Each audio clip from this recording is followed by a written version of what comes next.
Hello, good morning and welcome back to another video. It is a very chilly morning here in Portugal, and so perhaps it is quite apt that we are laying part of our heating system today. Our long awaited parts have arrived and we've picked up some pipe from the local plumbing merchant. And so today we're going to try and get it installed. Since we were here last, I've done a bit more plastering and we've mounted the underfloor heating manifold on the wall in the small room off to the side here. And we've also laid the geogrid, or our substitute geogrid, in the rest of the ground floor of the building. So all we have to do today is follow Kylie's plan for how we're going to lay the pipe, get it clipped to our geogrid, and then depending on how all that goes, we're also going to test the system as well. So we have all of that to look forward to in this video. Let's see what happened. Would you like to share some thoughts about this project before we start? I'm not looking forward to it. I've been putting it off. It's one of those jobs I want done, but I don't really want to do it. Isn't that all the jobs, or is that just me? No, that's just me. We did try to get someone to do this for us, but it's the same company who we've been trying to get a heat pump quote from since August. So we gave up on that and decided it'd be faster to do it ourselves. And it's going to be about a quarter of the price, so that's also a bonus. So do you think this is going to be very difficult and fiddly, or surprisingly easy? Well, if watching videos on YouTube is anything to go by, we should be done in 2 hours. However, reality is seldom like that. They just put it on time lapse and make it look like 2 hours. They do. Yeah, I don't know. It's one of those things where you look at it and you think, doesn't look too difficult.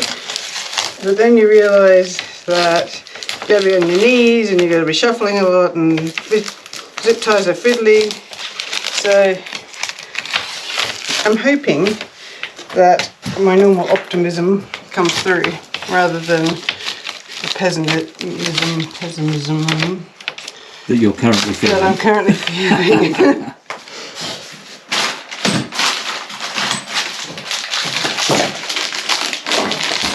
Okay. I'm ready to receive your pipe. Okay, that's enough for now. So, do we want this to be the flow or the return? No, this is the flow. The flow. Flow? No. Return? No. No? Red. Flow. Flow. Interesting. Where's the instructions to make sure we're doing this right? Don't just assume that we know what we're doing. I rarely assume that we know what we're doing. Where did you put the instructions? I put them back with all the other parts on the shelf in the kitchen.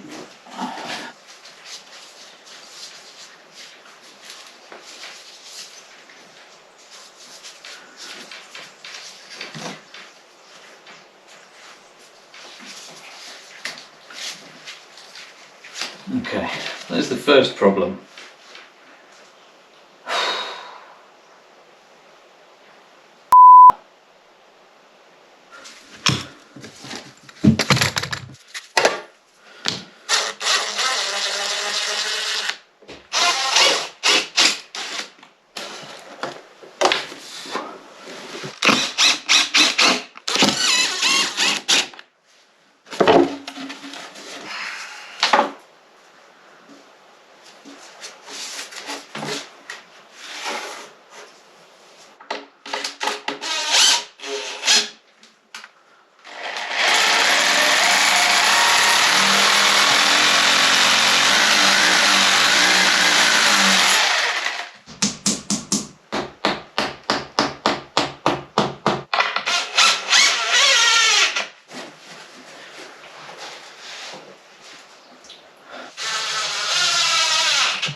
Okay, take two.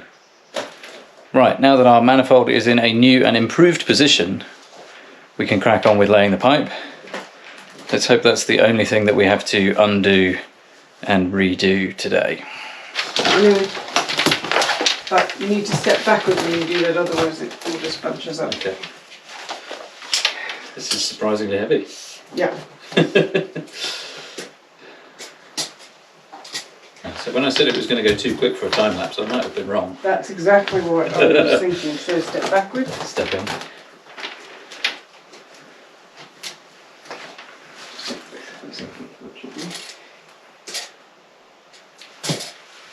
I'm going to go here.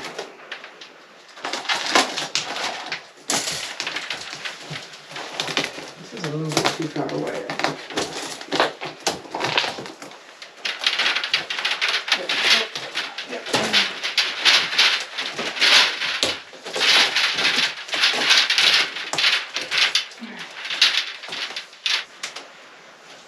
Is that okay like that? I will twist it. Yeah, we'll get it in closer. I told you it was going to be difficult. Yes. God, this is just very heavy. It's not fun. Go.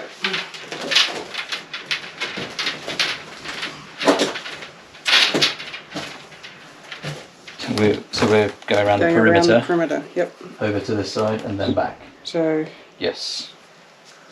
yeah, to here, and then Xing back. Ah, And to then here up and then there. back and then to there. Okay, cool, got We it. just double check.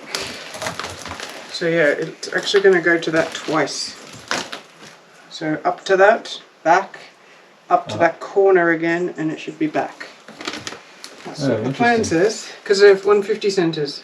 So Okay. we'll see. Yeah, we'll see. But this slab that I've drawn here might have been deeper than what we actually laid. That's maybe true. So let's see. We'll see. You got to go back around behind. Yeah.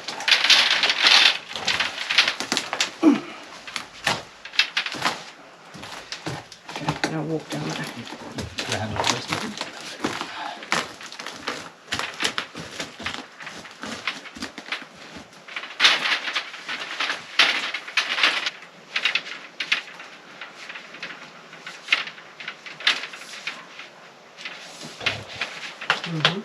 Yeah, that's not good, is it? So yeah, it's this one we need to get onto. Okay. It's going to be fun, isn't it? I just really don't want to pinch it in the middle. No, I know, but it's not. That's nice and rounded. Okay. I mean, it's a little bit too It's far a bit too out. far there, but so we can move it back if you want. I mean, this is going to have... A seat on it. That's not so bad. It's fine. Yeah. I'll take it. You'll take it. I said, no one's standing here very No, no. Well, so I guess we're probably aiming for 150 centres. We may end up with 200 some places. So in the kitchen, we should do 200. Right, yeah. And there's a couple of reasons for that. One is the kitchen doesn't need to be as warm. No. And number two, this is the longest run, so we Yes. want to make sure that we get it in. Yeah, and get it back. Yeah.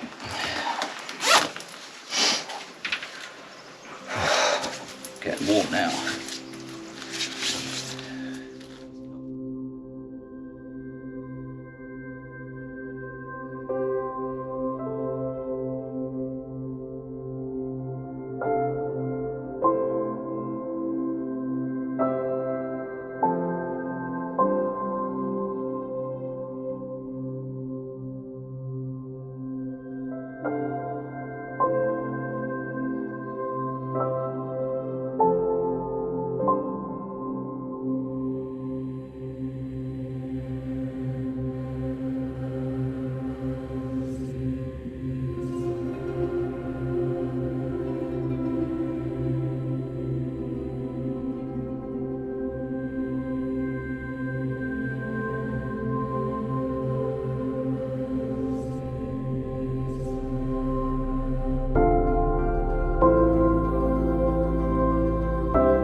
Okay, I've got it.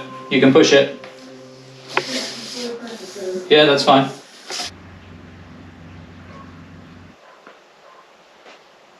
Okay, that is our first room done. And it's the longest run, and we had plenty of pipe left. We estimated this was going to be 85 meters, and we used 80 meters. So a little bit less than the estimate, which is always a good thing. It's very fiddly. It's very awkward. It is... Do you have anything to say? It's very difficult. It's very difficult, yeah. We're glad that we chose this type of pipe, which is called multi-camada or PEX al PEX. Multi-layer. Multi-layer pipe. And because it's got lots of memory, so you can bend it and then it doesn't kind of spring back too much. If we were dealing with some of the other kinds of pipe that are commonly used for underfloor heating, then it probably would have been a lot more unwieldy. The other good news is our makeshift geogrid held up pretty well. We had to put in a couple of extra fastenings to attach it to the floor in a couple of places. But so far so good. It's about 3:30 and we're just umming and ahhing about whether or not we press on and do... We're just pressing on. Apparently we're just pressing on.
This is 50.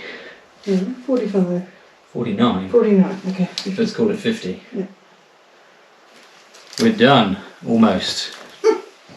Do you know what my thing here says? 50? 50. I love it when a plan comes together. So both the lounge, so the lounge was out by...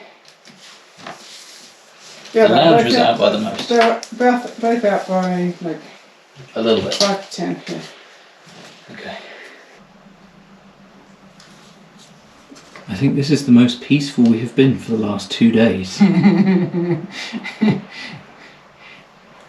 you mean to say there was a lot of swearing and a lot of frustration and a lot of getting annoyed at each other when we were laying the pipework? Yeah, it's a good job it was on time lapse for the last 2 days.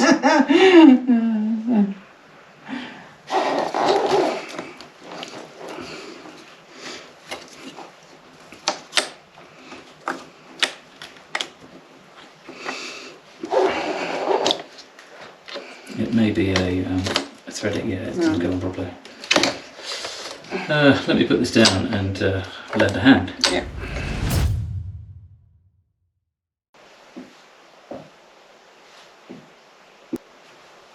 Hello, welcome back. It's a new day and some time has passed since we were in here laying the pipe. That all went very smoothly, although it was awkward and fiddly and difficult and all the things that we said earlier, but that was nothing compared to what happened next. We got all the pipes back to the manifold and we got 5 of them, 5 out of the 6 connected, but the last one was a real problem child. There's a little brass insert that goes into each of the pipes and then they hook up to the manifold. And for the life of me, I could not get this piece inserted. Let me just elaborate on that. Okay. For 3 hours, he stubbornly struggled. Stubbornly is not a word I would use. Stubbornly, he was adamant that he was going to get it working. He had hammers, he had files, he had a lot of swearing. I had to leave the room because I couldn't deal with hearing all the negativity. So, we're getting a replacement part. Yes, the short version of the story is it didn't fit. And so I went to the local plumbing merchant thinking, it must be a very common part. I'll just pick up a couple just to be safe, bring them back and we'll be done and pressurized and tested and all the things.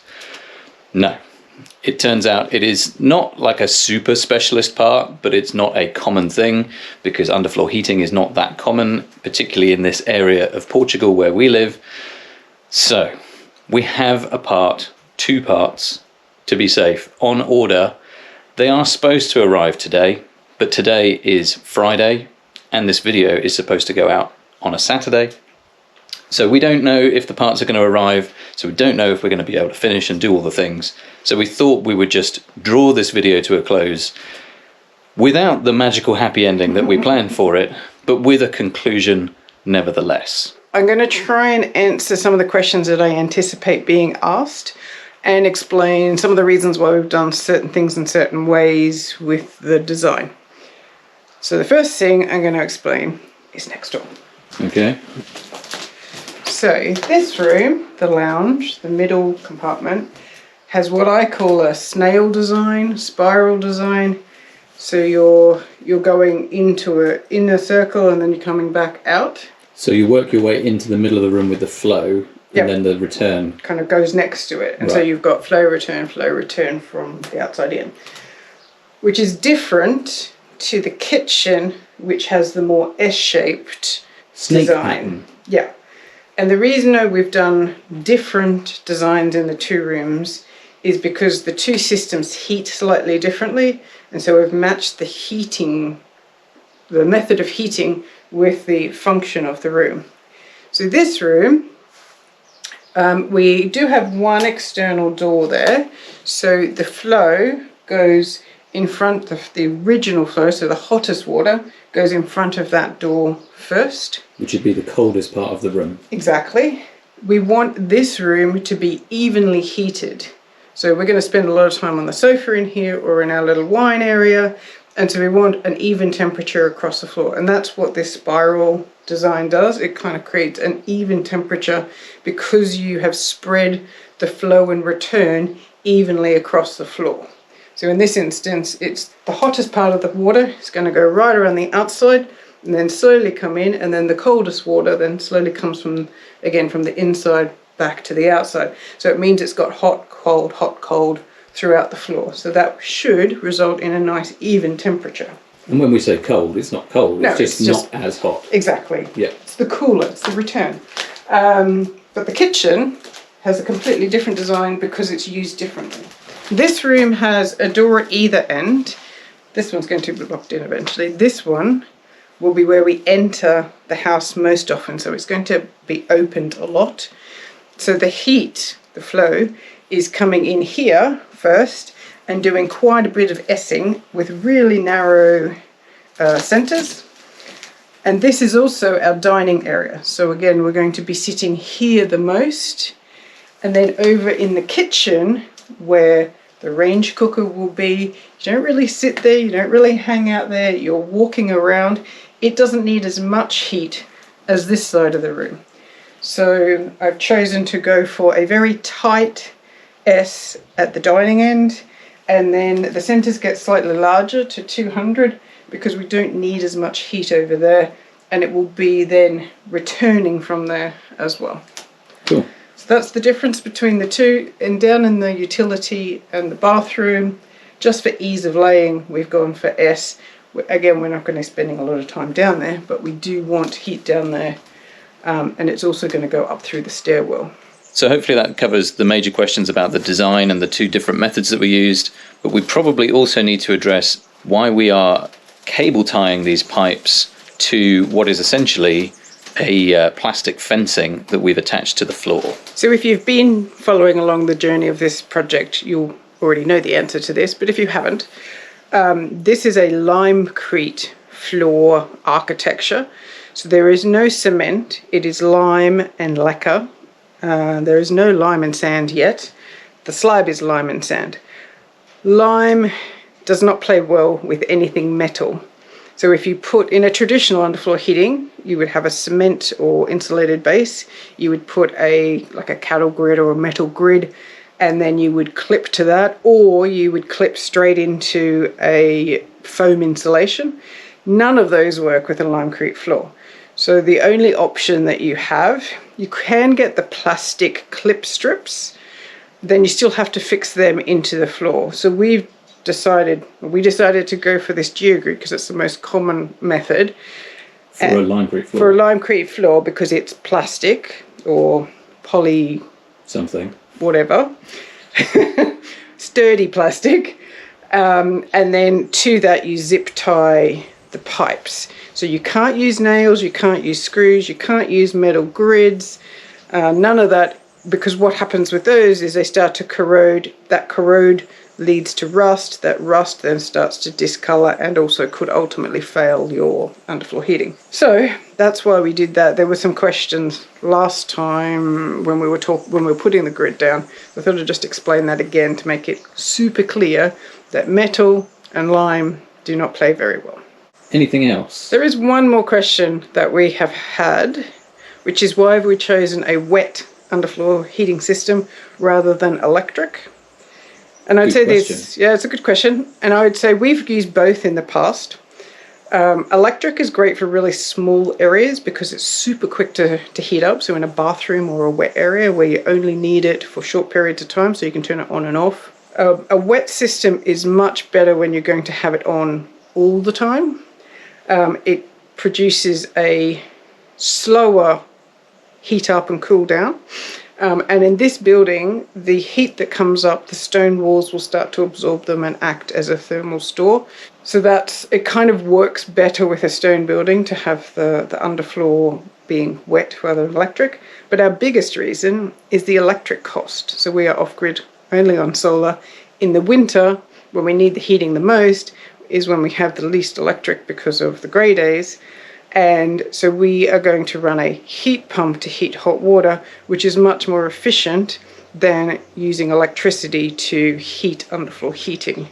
We will also have for our heat pump a backup wood burner, so if we do have grey days and don't have enough electric for the heat pump, we can heat the hot water using timber and keep the heating on inside, which we couldn't do if we had electric underfloor heating.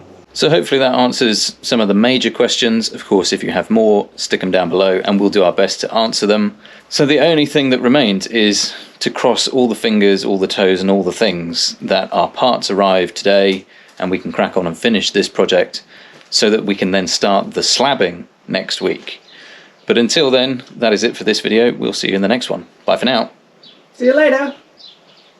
You have to say bye. Oh, bye.